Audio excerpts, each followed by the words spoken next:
ayyama rabbiitiin gama herregaatiin nama jabaadha dalagaa jirtu kanarratti waan gammadeef waaqni umrii ammasii kenne caala akka dachaasiif godhu isa kadha muslimtoonni asitti argaman ammoo gaafii kiyya jalqabarratti akka gaafadhu na hayyamuu isaaniitiif isaan galatoonfachuu barbaada ani hinduu waan ta'eef baaguwaa digiitaa fi raamayaan dubbiseera mana sagadaas dhaqee ture haa ta'u malee soddaan kiyya muslima waan ta'eef quraana naaf kenne quraanas yeroo lama dubbiseera ammaan quraan hordofaa jira jedhee ifaan ifatti dubbachuun hin danda'a du'aayiwwan jiran gara ingiliffaa jijjiiruun itti fayyadamutti jira maqaa rabbii akkaan mararfataa fi araaramaa taheen uumaa jiraachisaa fi tursiisaa addunyaa kanaa mootii guyyaa qiyaamaa awwaan kana yeroo hedduu yeroo 30 yeroo 50 dubbisutti jira yeroon osoo na hin daangessin rabbi kadhachuutti jira saniin ammoo hedduu gammadaadha gaafiin an deebisaa argachuu dhabeef madda galii kiyyaati angama herregaatiin cimaa waan ta'eef waan stock market jedhamu irratti qorataa teknikaati dalagaa gabaa kanarratti waan future and option jedhamu nama cimaadha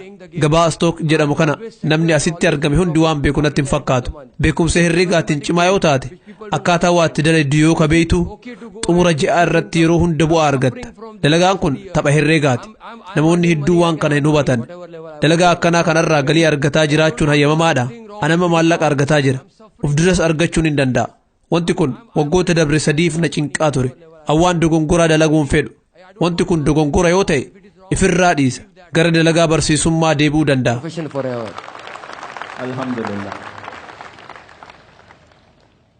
that's a very good question and I appreciate that after obboleessi gaafii gaarii gaafate egaa raamayaanii bhagavad gitaa fi kitaaban hinduu dubbiseen booda quraanaas yeroo lama dubbisuu isaa dinqisiifachuun barbaade waan quraana irraa dubbiseenis walii galeera soddaa muslimaatis qaba akkasuma gama herregaatiin nama cimaadha anis gama herregaatiin nama cimaan ture kutaa tokkorraa kaasee hanga 9 fi 10 always back the price without saying sir mind-boggling memory I've never seen person like you and if God grace I will be at your place yoo si rakkisuu baadhe annama akka keetii waa sammuutti qabachuu danda'u hin agarre fedha rabbiitiin bakka keessan dhaabbachuu fedha inshallah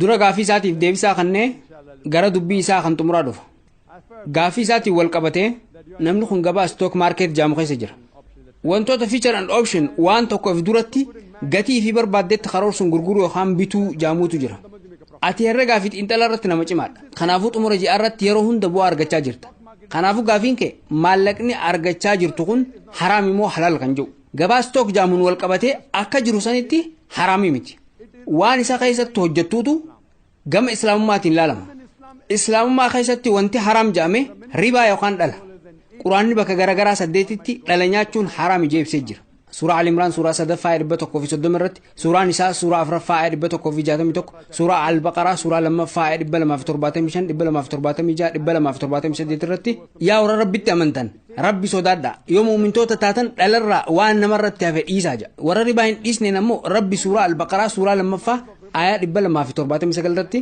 yoo waan kana dalagaarra oolchuu diddanii ribaa nyaattan lola rabbii fi ergamaa isaa irraa ta'e beekadhaa jedha kanaafuu ribaan waa hojjechuun dhoorkaadha haa ta'u malee gabaan aksiyoona stock market hanga murtaa'eenis ta'u seera gabaa islaamummaaf keessaa qaba baankii irraa maallaqa liqeeffachuurra nuti waliin taanee gamtaa uumnee hojjenna sababni isaa seerri baankiidhaa nama dureessatee haalaan duroomsee hiyyeessa ammoo ni iyyoomsa wantoota hamaa ta'an hawaasa keessatti babal'isa wantoota akka qumaaraa farshoo irratti akka hirmaatus jajjabeessa sirni islaamummaadhaa adda baankiin islaamummaattis adda islaamummaan bu'aa fi kasaaraa walqixa qooddachuu ni jajjabeessa stock market keessatti aksiyoona bitatta kanaafuu miseensa warshaa sanii taate jechuudha parsantii tokko tahee 5 tahee 0.5 tahee ni argatta kanaafuu bu'aa fi kasaaraa walqixa qooddachuun islaamummaa keessatti ni jajjabeeffama kanaafuu warshaa aksiyoonaa keessa hojjetta taanaan sirni achi keessa jiru yoo seera shari'aa kan hin faalleessine ta'e yoo aksiyoona warshaalee farshoo oomishanii hin bitin aksiyoona warra dhalan daldaluu yoo hin bitin aksiyoona warra zinaa irratti hirmaatanii yoo hin bitin rakkoon qabu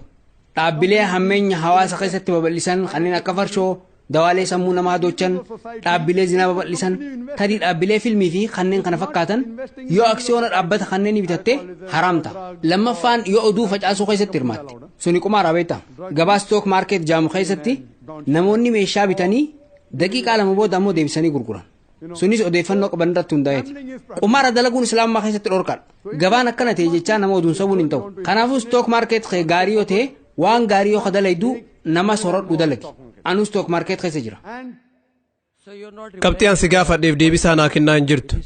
An waa'ee future and option jedhamu si gaafadhe. Meeshaa qarshii 100 amma qarshii 10 bittee waggaa hedduuf eega tursiisteen booda gurgurta. Eeyyeen itti dhufutti hin jira. Deebisaa waan tokkoo qofa sii kennuurra guutuu isaa deebisuu wayya jeeti. Gara gabaa future and option waan tokkoof duratti gatii fi barbaaddetti karoorsuun gurguruu yookaan bituun aksiyoona sanirraa hamma murtaa'ee amma bittee yeroo dheeraa booda nama biraatitti gurguruu wantoota jaamantu jira. An akka kee nama dalagaa cimaa ta'us baadhu waa'ee kanaan hin beeka. Wantiif duratti yaadamaa godhamu dhorkaadha. Gabaan margin trading jedhamu maallaqa liqeeffachuun waan dalagamu hamma murtaa'ee wantoota akka real estate irratti ni hayyamamu. Parsantii 10 amma bittee itti dabalaa deemuun ni danda'ama.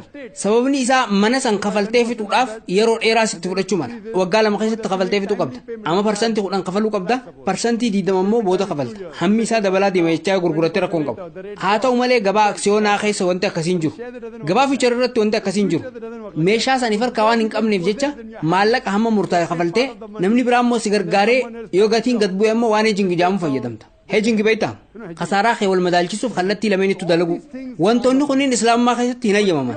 Haa ta'u malee istook qulqulluun wanti ati dalaydu sun waan islaamummaan hayyamamu taanaan ni ta'a. Akka ati jettetti wanti maallaqa guddaa namaaf argamsiisu kun yoo islaamummaa keessatti hin hayyamamne ni dhiiseet. Kanaafuu maallaqni ati argachaa jirtu kun yoo maallaqa nagaa hin taane dhaabuu qabda. Wanni nu yaachisuu qabu nagaa dachi tanaatii fi akhiratti argannu ta'uu qaba. Nageenya addunyaatti aantutti argannu nageenya akkaan dheeraadha. Kanaafuu ati waan halaala argachaa jirta taanaan addunyaa tanattis waan gaarii argattee akhirattis ni argatta. Rabbiin subhaanahu wa ta'ala addunyaa tanaa fi akhirattis akkas milkeessuu fi nagaa si taasisuun si kadhadha. Deebisaa siif kanne jeetii yaada. As well as in the akhirah and the next one. Hope that answers the question. Galatoomne. Yeroo naa kennitee deebisaa quubsaa naaf kenniteef galatoomne. Waan naan jetti seeraan hordofa. Galatoomne. Strictly, sir. Thank you.